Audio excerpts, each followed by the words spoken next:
श्रीमद्भागवत महापुराण चतुर्थ स्कंद अध्याय 21। महाराज पृथु का अपनी प्रजा को उपदेश। श्री मैत्रेय जी कहते हैं, विदुर जी, उस समय महाराज पृथु का नगर सर्वत्र मोतियों की लड़ियां, फूलों की माला और रंग बिरंगे वस्त्रों, सोने के दरवाजों और अत्यंत सुगंधित धूपों से सुशोभित था। उनकी गलियां, चौक और सड़कें चंदन अर्गजी के जल से सींच दी गई थी तथा उसे पुष्प, अक्षत, फल, जवांकुर, खील तथा दीपक आदि मांगलिक द्रव्यों से सजाया गया था। वह ठोर ठोर पर रखे हुए फल फूल के गुच्छों से युक्त केले के खंभों और सुपारी के पौधों से बड़ा ही मनोहर जान पड़ता था तथा सब और आम आदि वृक्षों के नवीन पत्तों के बंदरवारों से विभूषित था। जब महाराज ने नगर में प्रवेश किया तब दीपक, उपहारों ने और अनेक प्रकार की मांगलिक सामग्री लिए हुए प्रजाजनों ने तथा मनोहर कुंडलों से सुशोभित सुंदरी कन्याओं ने उनकी अगवानी की। शंख और दुदुम्बे आदि बजने लगे, ऋत्विजगण वेद ध्वनि करने लगे, बंदी जनों ने स्तुति गान आरंभ कर दिया। यह सब देख कर और सुनकर भी उन्हें किसी प्रकार का अहंकार नहीं हुआ। इस प्रकार वीरवर पृथु ने राजमहल में प्रवेश किया। मार्ग में जहाँ तहाँ पूर्ववासी और देशवासियों ने उनका अभिनंदन किया। परम यशस्वी महाराज ने उन्हें प्रसन्नता पूर्वक अभिष्ट वर देकर संतुष्ट किया। महाराज पृथु महापुरुष और सभी के पूजनीय थे। उन्होंने इसी प्रकार के अनेकों उदार कर्म करते हुए पृथ्वी का शासन किया और अंत में अपने विपुल यश का विस्तार कर भगवान का परम पद प्राप्त किया। सूत जी कहते हैं, मुनिवर शौनक जी, इस प्रकार भगवान मैत्रेय के मुख से आदिराज पृथु का अनेक प्रकार के गुणों से संपन्न और गुणवानों द्वारा प्रशंसित प्रस्तुति सुनकर परम भागवत विदुर जी ने उनका अभिनंदन करते हुए कहा। विदुर जी बोले, ब्राह्मणों ने पृथु का अभिषेक किया, समस्त देवताओं ने उन्हें उपहार दिए। उन्होंने अपनी भुजाओं में वैष्णव तेज को धारण किया और उससे पृथ्वी का दोहन किया। उनके उस पराक्रम के उच्छिष्ट रूप विषय भोगों से ही आज भी संपूर्ण राजा तथा लोकपालों के सहित समस्त लोग इच्छानुसार जीवन निर्वाह करते हैं। भला ऐसा कौन समझदार होगा जो अपनी उनकी पवित्र कीर्ति सुनना न चाहेगा। अतः अभी आप मुझे उनके से कुछ और भी चरित्र सुनाइए। श्री मैत्रेय जी ने कहा, साधु श्रेष्ठ विदुर जी, महाराज पृथु गंगा और यमुना के मध्यवर्ती देश में निवास कर अपने पुण्य कर्मों के क्षय की इच्छा से प्रारब्धवश प्राप्त हुए भोगों को ही भोगते थे। ब्राह्मण वंश और भगवान के संबंधी विष्णु भक्तों को छोड़कर उनका सातों द्वीपों के सभी पुरुषों पर अखंड एवं अबाध शासन था। एक बार उन्होंने एक महासत्र की दीक्षा ली। उस समय वहाँ देवताओं, ऋषियों और राज ऋषियों का बड़ा समाज एकत्रित हुआ। उस समाज में महाराज पृथु ने उन पूजनीय अतिथियों का यथा योग्य सत्कार किया तथा फिर उस सभा में नक्षत्र मंडल में चंद्रमा के समान खड़े हो गए।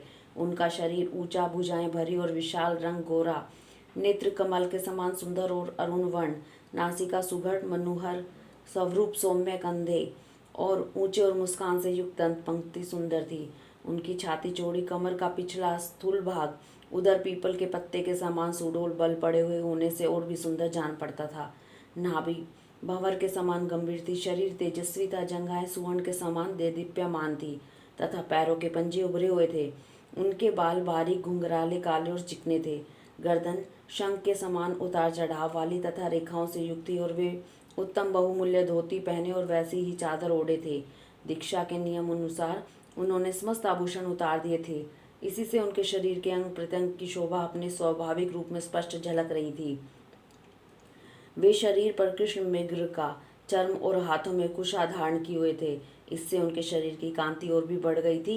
वे अपने सारे नित्य कृत्य यथाविधि संपन्न कर चुके थे। राजा पृथु ने मानो सारी सभा को हर्ष से सरोबार करते हुए अपने शीतल एवं स्नेहपूर्ण नेत्रों से चारों ओर देखा, फिर अपना भाषण प्रारंभ किया। उनका भाषण अत्यंत सुंदर विचित्र पदों से युक्त, स्पष्ट, मधुर, गंभीर एवं निशंक था, मानो उस समय वे सबका उपकार करने के लिए अपने अनुभव का ही अनुवाद कर रहे हों। पृथु ने कहा, सज्जनों, आपका कल्याण हो। आप महानुभाव जो यहाँ पधारे हैं, मेरी प्रार्थना सुने। जिज्ञासु पुरुषों को चाहिए कि संत समाज में अपने निश्चय का निवेदन करे। इस लोक में मुझे प्रजाजनों का शासन, उनकी रक्षा, उनकी आजीविका का प्रबंध तथा उन्हें अलग अलग अपनी मर्यादाओं में रखने के लिए राजा बनाया गया है।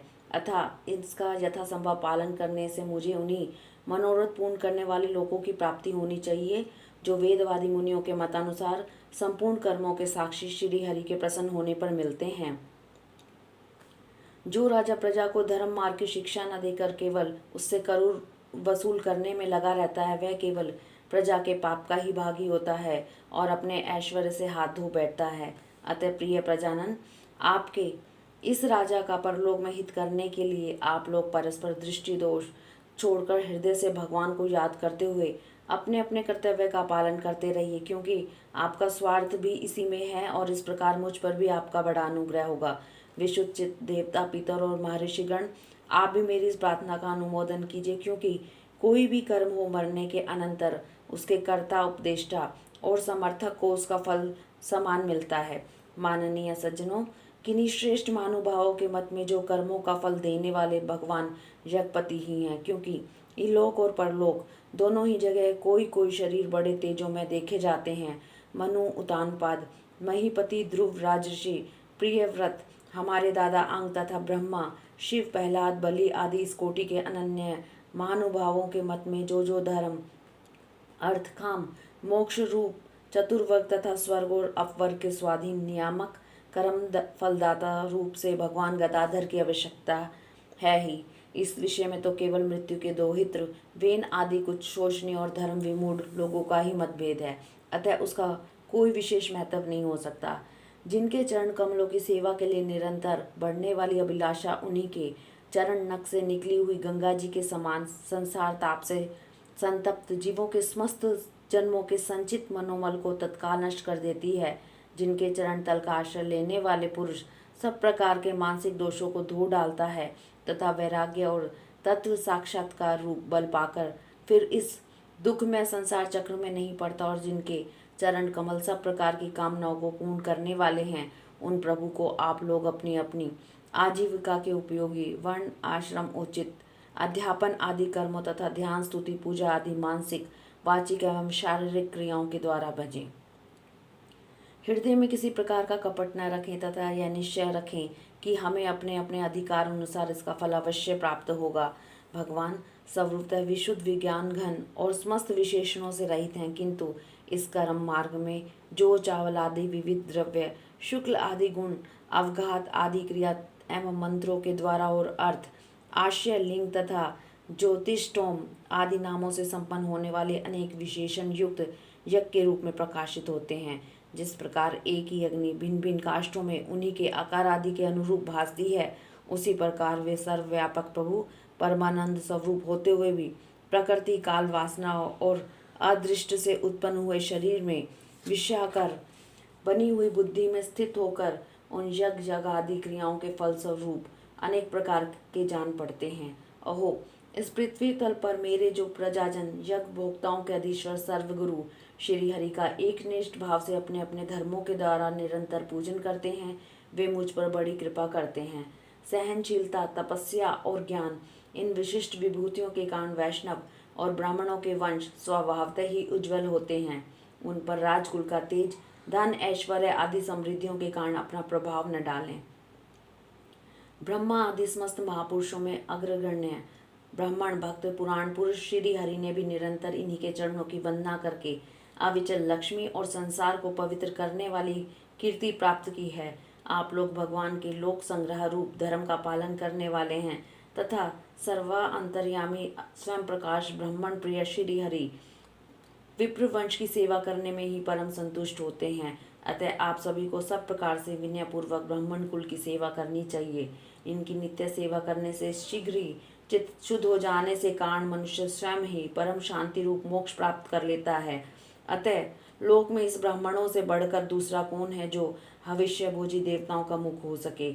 उपनिषदों के ज्ञान परक वचन एकमात्र जिनमें ही गतार्थ होते हैं, वे भगवान अनंत इंद्रिय आदि यज्ञ देवताओं के नाम से ही तत्व ज्ञानियों द्वारा ब्राह्मणों के मुख में श्रद्धा पूर्वक हवन किए हुए पदार्थों को जैसे चावल से ग्रहण करते हैं, वैसे चेतना शून्य अग्नि में होमे हुए द्रव्य को नहीं ग्रहण करते।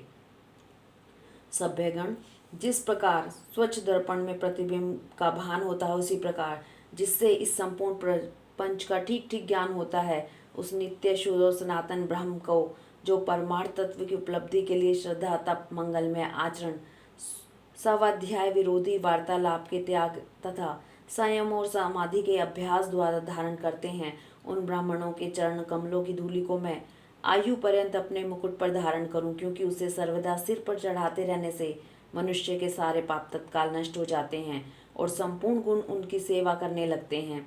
उस गुणवान शील संपन्न कृतज्ञ और गुरुजनों की सेवा करने वाले पुरुष के पास सारी संपदाएं अपने आप आ जाती हैं। अतः मेरी तो यही अभिलाषा है कि ब्राह्मण कुल, गोवंश और भक्तों के सहित श्री भगवान मुझ पर सदा प्रसन्न रहे। श्री मैत्रेय जी कहते हैं, महाराज पृथु का यह भाषण सुनकर देवता, पितर और ब्राह्मण आदि साधुजन बड़े प्रसन्न हुए और साधु साधु कहकर उनकी प्रशंसा करने लगे। उन्होंने कहा, पुत्र के द्वारा पिता पुण्य लोगों को प्राप्त कर लेता है, यही श्रुति यथार्थ है। पापी वैन ब्राह्मणों के शाप से मारा गया था, फिर भी इनके पुण्य बल से उसका नरक से निस्तार हो गया। इसी प्रकार हिरण्यकशिपु भी भगवान की निंदा करने के कारण नरकों में गिरने वाला ही था कि अपने पुत्र प्रहलाद के प्रभाव से उन्हें पार कर गया। वीरवर पृथु जी, आप तो पृथ्वी के पिता ही हैं और सब लोगों के एकमात्र स्वामी श्री हरि में आपकी ऐसी अविचल भक्ति है, इसलिए आप अनंत वर्षों तक जीवित रहें। आपका सुयश बड़ा पवित्र है। आप उदार कीर्ति ब्राह्मण देव श्री हरि कथाओं का प्रचार करते हैं। हमारा बड़ा सौभाग्य है, आज आपको अपने स्वामी के रूप में पाकर हम अपने को भगवान के ही राज्य में समझते हैं।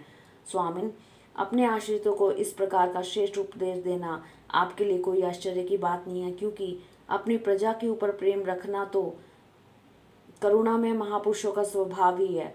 हम लोग प्रारब्धवश विवेकहीन होकर संसारण्य में भटक रहे हैं। सो प्रभु, आज आपने हमें इस अज्ञान अंधकार के पार पहुंचा दिया।